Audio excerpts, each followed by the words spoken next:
Happy New Year guys! Bagong taon na naman, bagong simula, bagong pag-asa.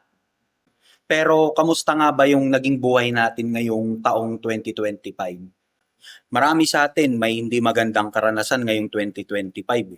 Yung iba nawala ng minamahal sa buhay, yung iba nasalanta ng bagyo, yung iba nagkaroon ng problema sa pinansyal, at meron din namang iba na gumanda ang buhay, naging successful, nakaahon sa kahirapan, natupad yung mga pangarap. Oo, hindi lahat sa atin naging maganda ang buhay ngayong 2025. May mga hindi nagtagumpay, hindi nakamit yung mga gusto nila. Pero kung nabubuhay ka, wala kang sakit, wala kang matinding problema na pinagdadaanan, malaking bagay pa rin yun para magpasalamat tayo sa Panginoon. Iba-iba kasi ang kapalaran ng mga tao eh.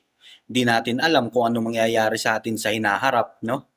Pero ikaw, kung wala ka pang nararating ngayon, hindi pa natutupad yung mga pangarap mo, huwag ka lang sumuko, ba? Tuloy-tuloy mo lang yung pag-grind.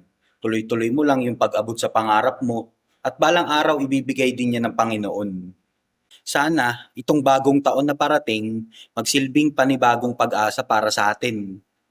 Panibagong pag-asa na dadalhin natin, na babaunin natin, para sa pagtupad muli ng ating mga pangarap. At sana, yung mga natutunan natin ngayong 2025, baunin natin sa 2026. So, yun lang guys. Happy New Year ulit. Sana maging ligtas yung pamilya nyo ngayong bagong taon. Ingat mga pare.